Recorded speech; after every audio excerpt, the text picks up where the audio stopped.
Well, I'm saying that there's a referral from Bill Pulte about a mortgage fraud about Adam Schiff. That's publicly discussed. His own lawyers have been out there. Now there's more on Adam Schiff. And all we're going to do, again, is get to the facts of this and use all the tools that we have in our system. What we've discovered, and I know you want to ask me about some of this, in the weaponization, is that Joe Biden's Justice Department actively targeted American citizens, Catholics who went to Mass, parents who went to school boards, people who were involved in the Russia. You know, I hear from Carter Page every now and then. Carter Page, it was destroyed by the Russia hoax. And we're sitting around and pretending it's okay to say that, you know, there was a secret meeting on December 9th, 2016 in the Situation Room where they plotted the Russia hoax. And then we're going to say, oh, that was really bad. No, it wasn't really bad. It needs to be held accountable in every way we can. The spotlight is once again on Adam Schiff. A shocking whistleblower has come forward with explosive allegations, claims that Schiff authorized leaks of classified information to damage Donald Trump during his first term. But this time, Schiff is facing an investigation led by former Florida Attorney General Pam Bondi and her Department of Justice Weaponization Task Force.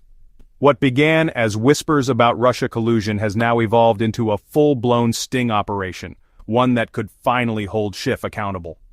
A longtime Democrat staffer on the House Intelligence Committee has accused Adam Schiff of deliberately leaking classified intelligence. The motivation? Pure political ambition. Schiff reportedly expected to be named CIA director if Hillary Clinton had won in 2016. When that dream evaporated, he allegedly turned to weaponizing leaks and disinformation to destroy Trump's presidency. Let's dive in. You have criminal referrals right now on Adam Schiff, Letitia James, among others. What is the status? Well, first of all, thanks for asking about the last 10 years. I mean, you know, when Donald Trump came into office as president, he signed an executive order saying, go and find out how government was weaponized against the citizens. When Attorney General Bondi came into office, she put a memo, put more specifics to it, and said, get to the bottom of this. She gave a specific list and a broad charge. And I have to tell you, for your viewers, we have the Attorney General Bondi has that Department of Justice spinning like a top. We've got more stuff going on. A lot of it we can't talk about because of the nature of it, but it's going like crazy. And one of them was, we were in a group, we're still in it, working on the Russia hoax. And Tulsi Gabbard declassified what happened, and she sent it over to us, to DOJ, as a criminal referral, and that's ongoing now. But what that was, and Maria, you're one of the earliest, I think you might be the only person, the only journalist who said early on, this is a Russia hoax. And you know, Brett had President Trump on an interview on that flight to Alaska, and in the interview, President Trump said, the Russia hoax was meant to destroy the relationship with Russia, make it impossible to get things under control, get a reset like Hillary said she wanted. So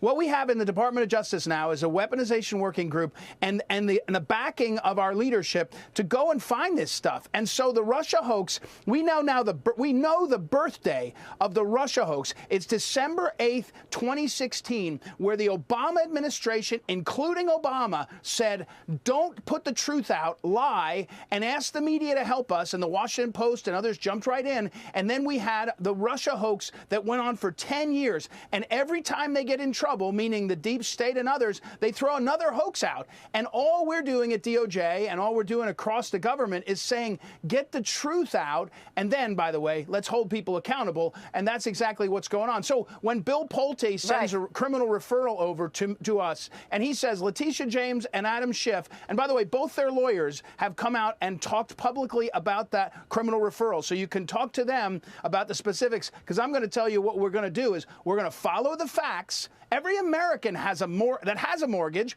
or has other documents they sign has to follow the law. We're going to go to the very bottom of the facts, and if somebody did something wrong, we're not only going to hold them accountable, we're also going to look at everything else that they've been doing, because when you're a liar, you lie not just on one thing. When you're a cheater, you cheat not just on one thing. When you're doing corruption, you generally don't just do it on one thing. So that's what we're asked to do as prosecutors, and that's what we're doing. As if the Russia hoax wasn't enough, new criminal referrals are surfacing, this time involving Schiff and allegations of mortgage fraud. Financial records are under review, and legal experts say this could unravel even deeper corruption. Bondi's team is determined to follow every trail, because as Ed Martin said, when you're a liar, you lie about more than one thing. When you're corrupt, it doesn't stop at one crime. This investigation is no longer about politics. It's about exposing patterns of dishonesty and holding public officials to the same laws that govern everyday Americans. For years, Adam Schiff presented himself as the gatekeeper of truth in Washington, warning of foreign influence and hidden corruption, but the investigations tell a different story. Schiff appears to have been at the center of leaks, lies, and cover-ups, hurting not only Trump but also innocent Americans caught in the crossfire like Carter Page, whose life was upended by false accusations. The deeper the DOJ digs, the more it becomes clear this isn't about one hoax or one lie. It's about a decade of deception designed to protect political power at any cost. Pam Bondi's sting investigation has pulled the curtain back on Adam Schiff's carefully crafted image. What's being exposed is not a fighter for democracy, but a man entangled in hoaxes, corruption, and potential fraud. Schiff's denials can't silence whistleblowers, criminal referrals, and the weight of evidence stacking against him. The question now isn't whether Adam Schiff will be exposed, it's how long he can withstand the pressure before accountability finally catches up to him. For millions of Americans who have waited years for the truth, Pam Bondi's investigation might just be the reckoning that Schiff never saw coming.